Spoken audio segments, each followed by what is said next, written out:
ایک طرف شہرین اور فہام کی شادی کا معاملہ شدت اختیار کرتا جا رہا ہے، جبکہ دوسری طرف انس اور انسا کی زندگی میں بھی کافی جذباتی لمحات دیکھنے کو مل رہے ہیں۔ ادھر مرسلین صاحب نے صاف الفاظ میں شرط رکھی ہے کہ شہرین اور فہام کی شادی جلد از جلد ہوگی، ورنہ وہ یہ منگنی بھی ختم کر دیں گے۔ یہ بات سن کر شہرین کافی زیادہ پریشان ہو جاتی ہے۔ جب فہام کو اس فیصلے کا پتہ چلتا ہے تو وہ اپنی والدہ پر ناراض ہوتا ہے اور کہتا ہے کہ وہ ابھی شادی نہیں کرنا چاہتا، لیکن اس کی والدہ دو ٹوک انداز میں جواب دیتی ہے کہ شادی ہوگی تو ابھی ہوگی ورنہ یہ نہیں ہوگی۔ ماں کے سخت الفاظ سننے کے بعد فہام خاموش ہو جائے گا۔ اس کے بعد فہام اپنی والدہ کے ساتھ مرسلین صاحب کے گھر پہنچتا ہے، مگر وہاں وہ شہرین سے جان چھڑانے کی بجائے ایک نیا کھیل کھیلنے کا فیصلہ کر لیتا ہے۔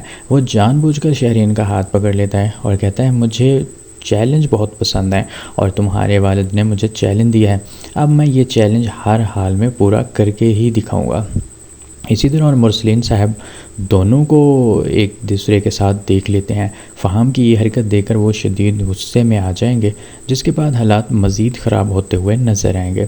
دوسری جانب انس کی پھپھو اسے سمجھاتی ہیں کہ انسا کا ہمیشہ خیال رکھنا، کیونکہ وہ پورے گھر میں وہی ایک ہے جو تمہارا ساتھ دے رہی ہے۔ وہ کہتی ہیں کہ تم بہت خوش قسمت ہو کہ تمہیں انسا جیسی نیک مخلص بیوی ملی ہے، اس کی قدر کرنا اور اسے کبھی اکیلا مت چھوڑنا۔ یہ سن کر انس مسکرا دیتا ہے، جی پھپھو، لیکن کیا انسا بھی خوش قسمت ہے؟ اس سوال پر پھپھو بھی مسکرا دیتی ہیں اور جواب دیتی ہیں، ہاں بیٹا، تم بھی لاکھوں میں ایک ہو، تم دونوں ایک دوسرے کے لیے بہت خوش قسمت ہو۔